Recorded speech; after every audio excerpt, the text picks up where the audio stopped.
That's what biology is. Bio means life, ology means the study of. Just like zoology, zo means animals, and ology means study of. Zoology is the study of animals. So anytime you have ology, it means the study of something. Physiology, I'm teaching physiology this year. Physi means function. Ology means the study of, so the study of functions. Emergent properties is when something new appears. So for the purpose of biology, is when something new appears within, like organization of life. So life appears at the cellular level. What exactly is life? And that's what we're going to kind of be talking about and focusing on today is, well, what makes something living? What separates a living thing from a non-living thing? When does something become alive versus when does something not become alive? That's what's really interesting is, okay, what cuts off that defining time of when something's alive and when something isn't. So the smallest unit that can be considered alive is a cell. Single-celled organisms. Anything smaller than a cell, like a molecule or an atom, cannot be considered alive. But single-celled creatures can be. There are amoebas and euglenas and parameciums. Those can all be considered alive and they're single-celled creatures. So emergent properties are when something new appears and life can appear at the cellular level.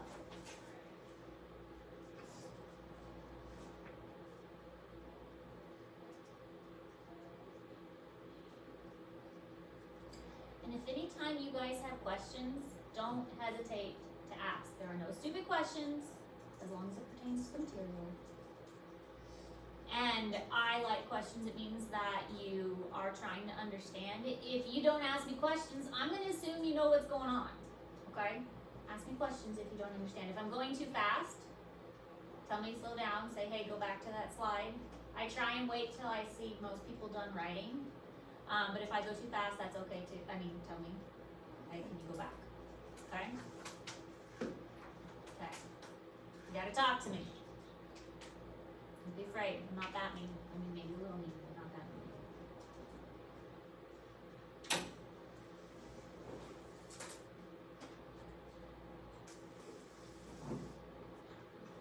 I think I said this the other day. I don't understand why people are so afraid to ask questions in class. It doesn't make you look dumb. It makes you look like you're trying to learn. I was the same way though. Well, my problem was everybody thought I was smart, and it's like, so I was expected to know stuff. And it's like, oh, she's asking questions. She doesn't know the answer. No, I don't know the answers. It's okay to ask questions. It's okay to ask questions. Okay, so what this picture is demonstrating is that we are all made of the same building blocks. If I gave you all the same things of Legos, like say I gave you all 30 Legos. They were the same shapes, the same pieces, the same colors. And so the exact same Lego set. And I told you to build a house, and that's all I said was build a house. And you all, without any other instructions, I just said build a house, and you had the exact same pieces. Would your houses look the same? No.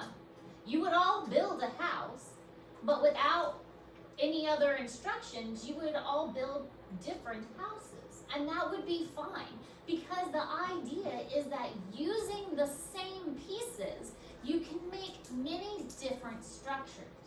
And that's how it is in science. With the same pieces, we can combine them in many different ways.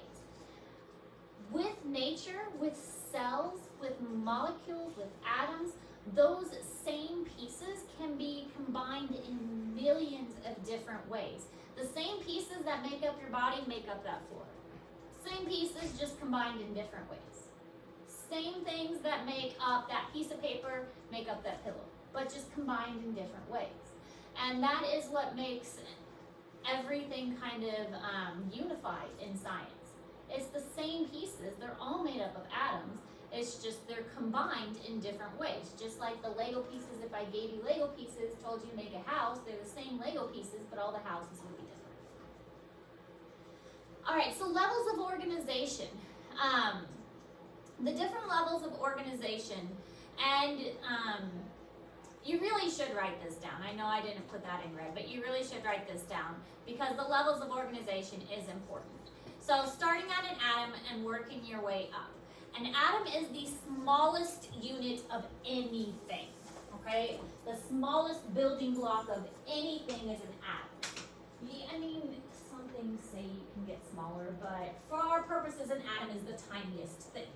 You get atoms, and then you combine those atoms to make a molecule. You combine molecules to make a cell. You combine cells to make a tissue. See where we're going here? You combine tissues to make an organ, combine organs to make an organ system, and so on. You keep going up until you get to a biosphere. And if you break that word down, bio means life, sphere means circle, and, or, like ball shape. So that means Earth. So at each level, you're building on the level that's below it. So levels of organization is built on the level that's below it. So like I said, even though those aren't in red, you should write everything down because it is important to know the different levels of organization. Every level is built on the level that is below it, and life emerges at the cellular level. So we don't have anything emerging as far as life is concerned until we get here. So atoms and molecules are not alive. Cells, we get to life.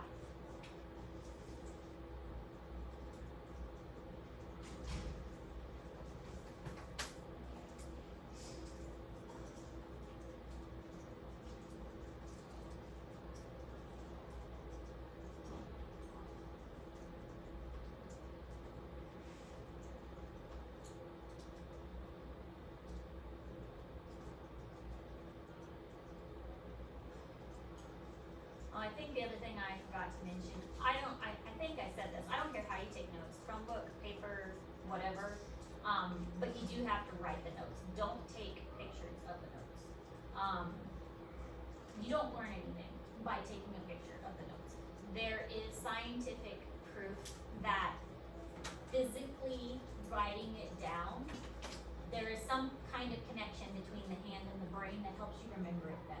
There has been lots of research done that shows that actually the connection between the hand and the brain helps you remember it better. If you just take a picture and then just sit there, you don't learn anything. You don't learn anything. That's also why I don't just give you the notes, because if I give you the notes, people don't learn anything. They're like, oh, I'm gonna write this down because then you just gave me the notes. I don't need to write it down. So you have to write the notes. That's why I don't give out my notes. That's why I make you write it. There's a reason to it. You will remember it then.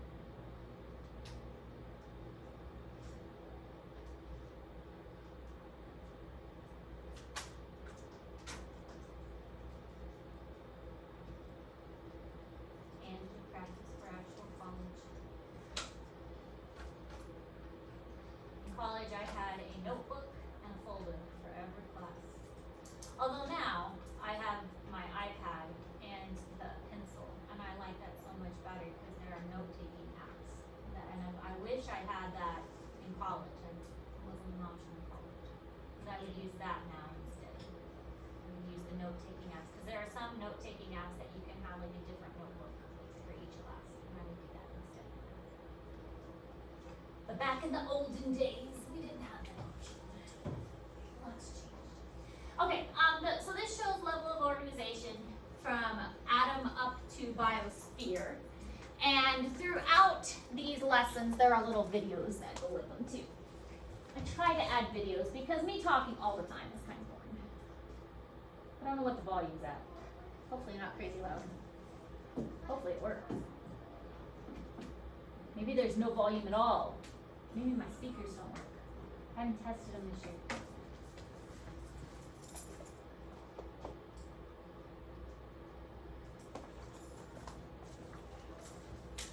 Oh, my speakers are unplugged. Hold on.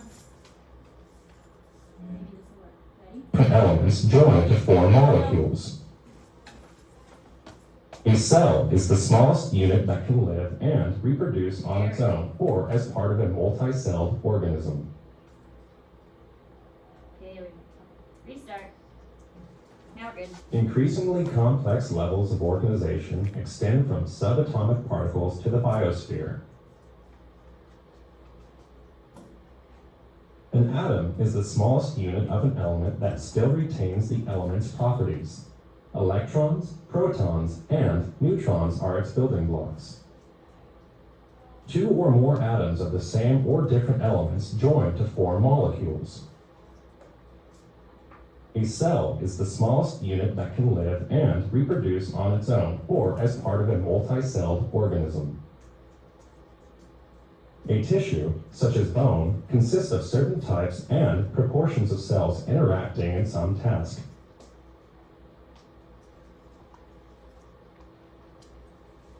An organ consists of two or more tissues interacting in some task. A parrotfish eye is a sensory organ used in vision. Organs interact physically, chemically, or both in an organ system. Parrotfish skin is an integumentary system with tissue layers, organs such as glands, and other parts. Cells of most multi-celled organisms, including this Red Sea parrotfish, are organized as tissues, organs, and organ systems. A population is a group of single-celled or multi-celled individuals of the same species occupying a specified area. This is a fish population in the Red Sea. All populations of all species occupying a specified area are a community. This is part of a coral reef community in the Gulf of Aqaba at the northern end of the Red Sea. An ecosystem is a community that is interacting with its physical environment. It has inputs and outputs of energy and materials. Reef ecosystems flourish in warm, clear seawater throughout the Middle East. The biosphere encompasses all regions of Earth's waters, crust, and atmosphere that hold organisms. In the vast universe, Earth is a rare planet. Without its abundance of free-flowing water, there would be no life.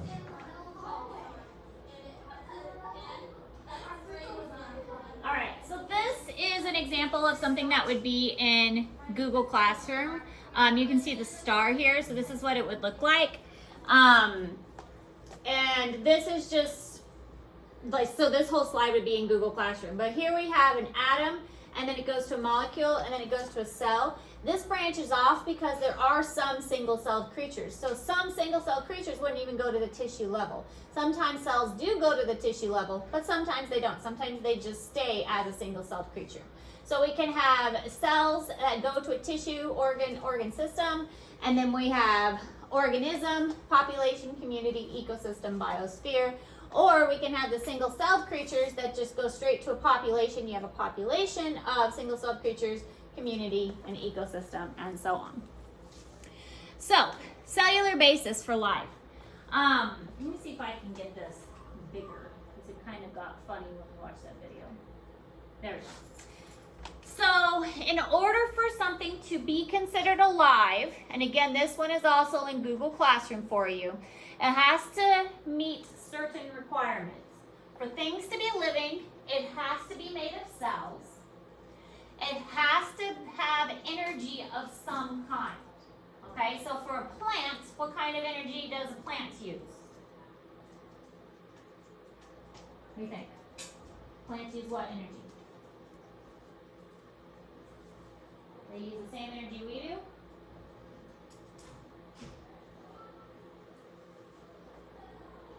What kind of energy do we use?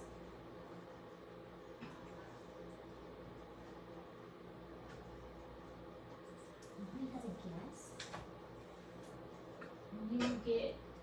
When you need energy, you will, yes, thank you. You will eat. They're called energy bars. You will eat. We get our energy from food. When you are hungry, that's because you are out of energy. So we get our energy from the food that we eat. We will do a whole unit on energy. We get our energy from our food. Plants get their energy from the sun. We will do a whole unit on photosynthesis. We actually get, it's called cellular respiration. That's how we get our energy. But that is something that all living things do, is get their energy from another source. So plants get it from the sun, we get it from what we eat. Also, they need, living things need to maintain homeostasis. Homeostasis is one of these big kind of key points, key ideas. You will hear me say this a lot. Homeostasis is maintaining a stable internal environment. Homeostasis means that we do not like our bodies to change. Our body likes to stay the same, not just temperature-wise, but we don't like to lose a lot of water, we don't like to become dehydrated, we don't like to lose a lot of salts, we don't like to have our sugar levels change. Our body likes to maintain certain things. Our body, or living things also like to, or need to have DNA. So keep these things in mind, because the activity that we're going to do today at your first assignment is going to question some of this. So living things need to have cells, it needs to have DNA, it needs to have energy, and it needs to maintain stable internal environments. These are the requirements for something to be considered alive. Also, it does need to reproduce. I don't think that one's up there, but it needs to be able to reproduce and make its own offspring. Now, whether that reproduction is sexual or asexual, it doesn't matter. It needs to be able to make offspring. Asexual reproduction, does anybody know what that means? Asexual reproduction. Isn't that like using pollen? Kind of. Sometimes it can be pollen. Yeah. So asexual reproduction is more of a splitting.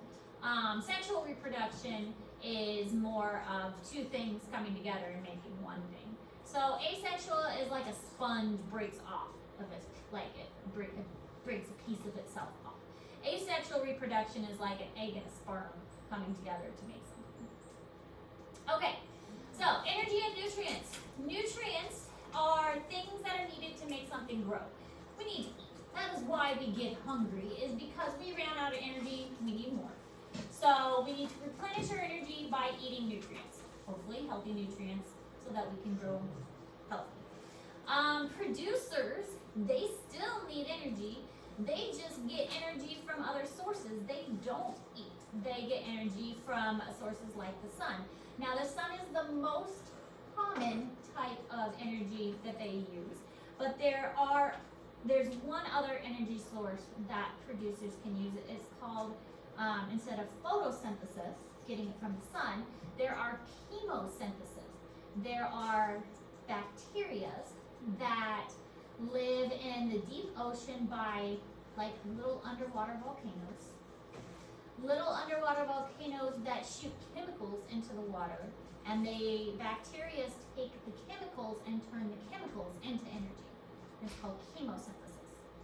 So photosynthesis is taking the sun and turning the sun into energy. Chemosynthesis is taking chemicals and turning chemicals into energy. Both of those are types of producers. Everything else are consumers, basically. And only plants, well, no, there are actually some other organisms that do photosynthesis. Euglena is a great example. Euglena is like a little single-celled critter, and it has chloroplasts, so it can actually photosynthesize. Not just plants. Some other things have chloroplasts. If it has chloroplasts, it can do photosynthesis. I think we looked up pond water. I think it's one of our labs. We looked at little pond water under the microscope. Look at swimming creatures. It's a lot of fun. I know I do it with zoology. I think I do it with you guys.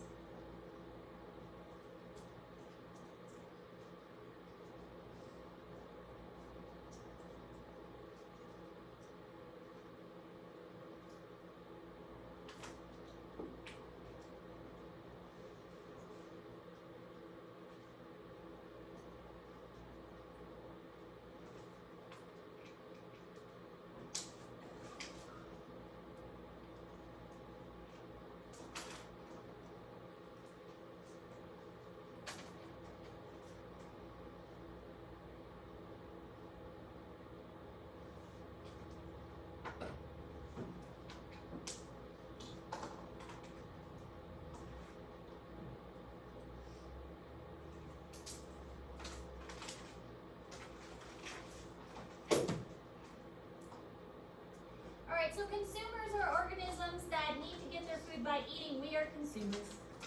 We must eat to get our food. An important thing to remember if you think back to when you learned about the food chain, and we will mention this a little bit as well when we get to our ecology unit, energy does not go in a circle. Once you use your energy, it's gone. We cannot recycle our energy. It would be nice because then we never get hungry.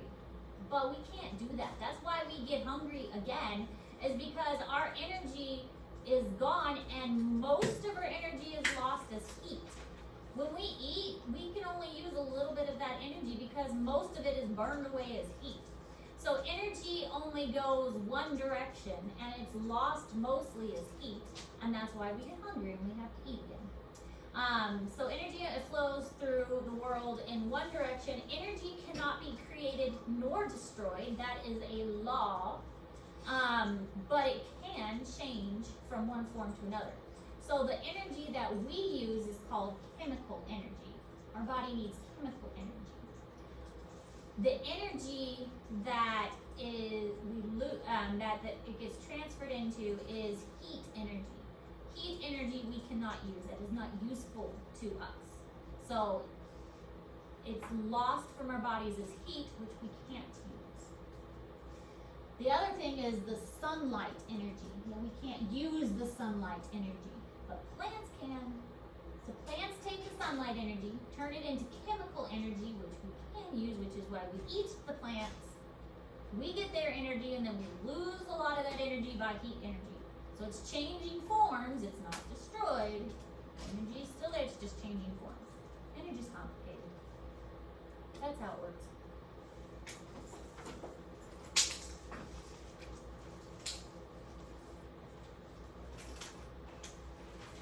But it's all moving in one direction. It's not getting recycled. It's just changing forms. It'd be nice if we could recycle it because nobody'd ever go hungry.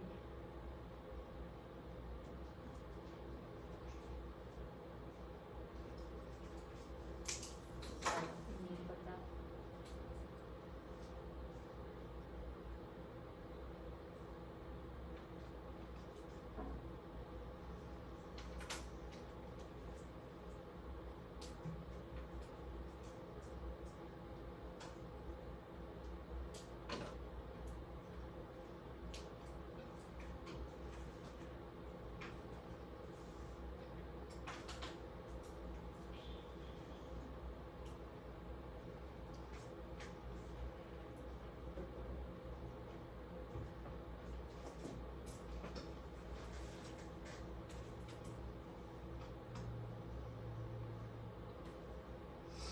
In nearly all cases, energy flow starts with energy from the sun. Solar energy is captured by producers, organisms that make their own food. Producers are the first trophic level in an ecosystem. When producers are consumed by herbivores, some of the energy is transferred to the second trophic level. Carnivores consume herbivores, and energy is transferred to a third trophic level. However, most energy at each trophic level is lost to the environment as heat. When organisms are consumed, matter is also transferred between trophic levels.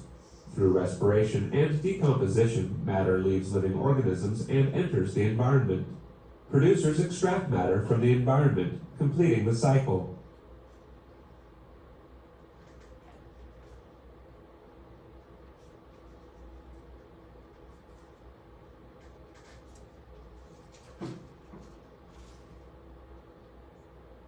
Alright, so here's just a picture of producers and consumers kind of in the same area. The color looks really off. This is a very bright yellow. I'll fix that later. Another picture that is in Google Classroom for you, just kind of showing how the energy from the sun goes to the producers. Producers change it into energy that a consumer can use, but some of that energy is lost to the environment, and some of that, once the consumer dies, does get returned back to the producers when they decompose. All right, homeostasis, that really important word I was telling you about. Homeostasis means maintaining a stable internal environment. Your body does not want to change. That's why when you get cold, you shiver. Your body is trying to warm itself back up. When you get hot, you sweat because your body is trying to cool itself back down. It is trying to maintain that stable internal environment. Homeostasis is a huge important idea. Now, not only do humans and animals try and maintain this stable environment, but plants do too. When a plant has not been watered for a while, what happens to the plant? It wilts and it dies because it is not maintaining homeostasis. If a plant is too cold and freezes, now our plants here, they're used to cold weather, so a lot of them will go to like sleep during winter time. But some of them will actually die during winter and not come back in the summer. And that's normal for them. But they will often leave seeds behind that will regrow and grow next year. But they have to try and maintain homeostasis too. So it's all about maintaining that balance.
Okay, so DNA also is another thing that is required for living things. DNA stands for deoxyribose nucleic acid. We will do a unit on DNA, mitosis, meiosis, that kind of thing. Also, replication of DNA and how proteins are made. That will be another unit that we do.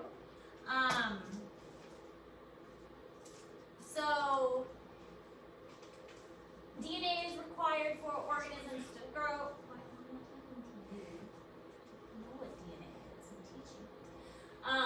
Development, growth, and reproduction are all requirements of what DNA help to do.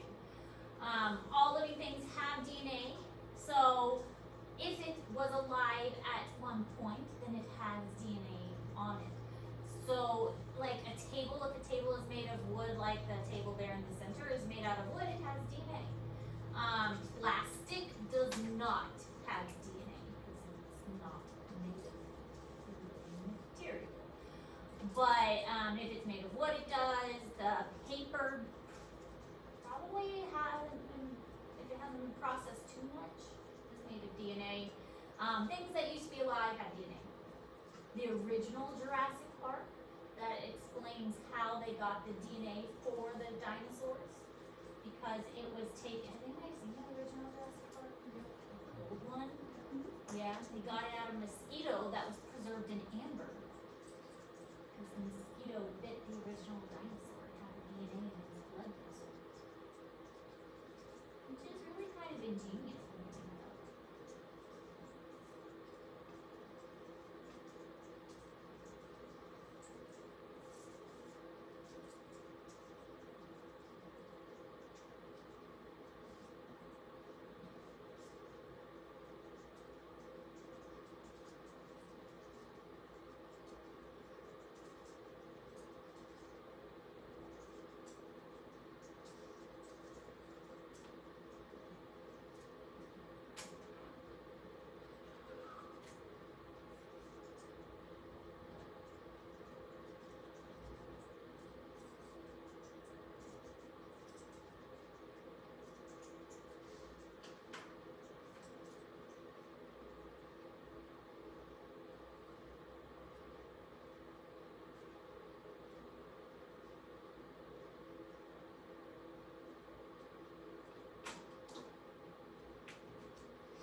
bigger than an ant because our cells are bigger, or because we have more cells? More cells. Cells of us and cells of an ant are about the same size. We're just bigger than an ant because we have more cells. Interesting. Think about it.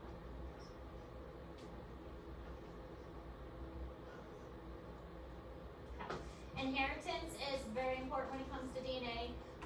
We've got to pass down that information. That comes the reproduction thing again. That's kind of like one of our life goals and in general for living things is to pass down that genetic information.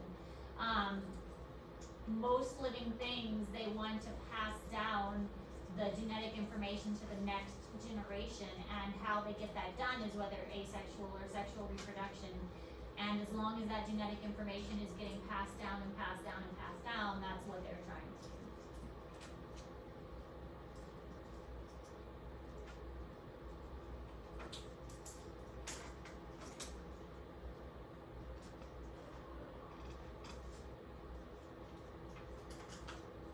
If the organism is reproducing asexually, there's some disadvantages to that, because if there's something wrong with the parent, then there's gonna be something wrong with the offspring. If it's just like, oh, I made a clone of myself, then if the original has something wrong, now the offspring has something wrong.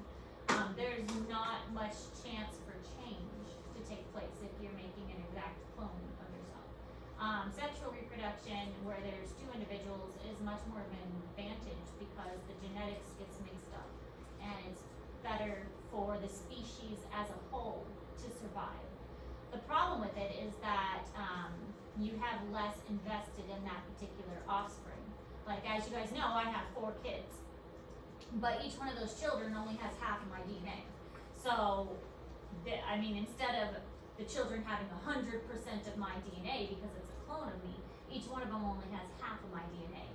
But each one of them is unique and their own individual because it is a unique combination. Each one of them got a different half of my information. They are all their own unique child. No 2 of them are the same, and that is the advantage of sexual reproduction, is that they are all uniquely different.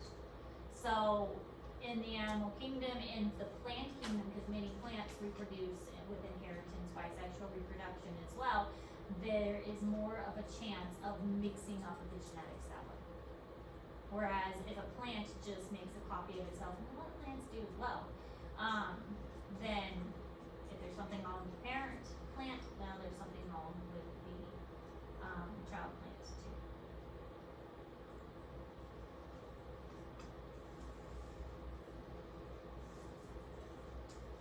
Although I don't know, my daughter's kind of a mini me. She loves science, she loves art.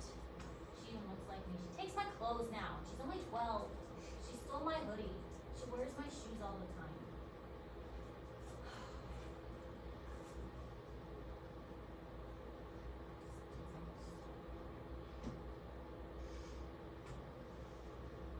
She laughs about it too well today.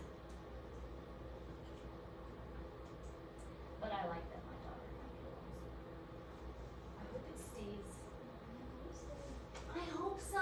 See, and that's the thing. Working with teenagers, it's like. But see, since I work with teenagers so much, I feel like I hope that because I can relate to teenagers more and I understand teenagers better, I hope I can keep that connection as she becomes a teenager. Because she's 12, almost 13. I hope that because I'm not like emotionally disconnected from teenagers because I work with them all day. I hope I can keep that connection. Anyway, that's another story for another day. I want to be a cool mom, but I still gotta be mom. Anyways, okay. Any questions about today's material? We have a little bit of time. What time is it? 1. We got a little bit. This assignment isn't due until Friday by 4, of course, like all the assignments. So your assignment is in Google Classroom. I'll go ahead and pull it up so you can kind a C since it's a first assignment. It's called The Mysterious Case of Sammy. This poor Sammy, oh my goodness, he had some issues. It's a story about this guy named Sammy. And what I want you to do is read the story, and you can discuss it amongst yourselves. I don't mind if you discuss assignments amongst yourselves. You need to write your own paper. You can't be writing other people's stuff. I don't care if you discuss it with each other, but you still need to write your own paper. I want you to read this story about poor Sammy, and then at what point in the story do you think Sammy ceased to be a living creature? Because he had some really, really unfortunate things happen to him. Really unfortunate things. And then explain why or how you arrived at this conclusion. You need to write at least a one-page paper, double-spaced, answering these questions. Okay, so you need to, first of all, what is required for an organism to be considered alive? We covered all that today. At what point in the story did Sammy cease to be living? All of these paragraphs are numbered. Paragraph 1, 2, 3. So what paragraph did he die? Okay? And you'll understand when you start reading about poor Sammy. And explain how you arrived at that conclusion. Okay? And you may not have the same answer as somebody else, and that is fine. But you just need to defend your answer. Okay? Say, this is why I believe this. That he is no longer alive at paragraph whatever. Okay? Now, take a moment to read about poor Sammy. Okay. And if you have questions, let me know.